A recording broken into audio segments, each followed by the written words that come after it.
Hey guys, if you want to add Steam game to favorites, here's a step-by-step guide on how to do it. First of all, open up the Steam, right? And then go to any game of your choice, right?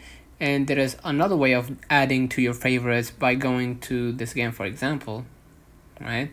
And we're gonna wait for a few moments and we're gonna scroll a little bit down and we can see right here, add to your wish list. It's more like a favorite or add it to your saved items. Go ahead and add it right here on wish list, and if you want to find it, you can click the three bars at the top left and then click store, and you can see the wish list right here, right?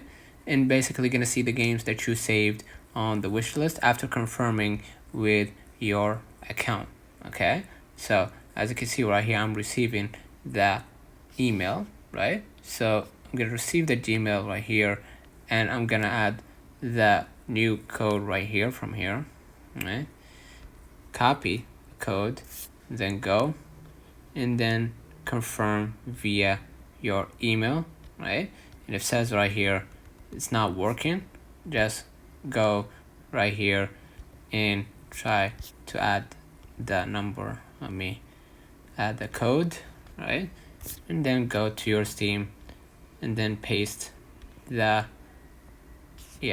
and we're gonna wait for a few moments and we're gonna be able to have access right here to our wish list. Let me know in the comments if this video helped you. Don't forget to like and subscribe, and thank you for watching.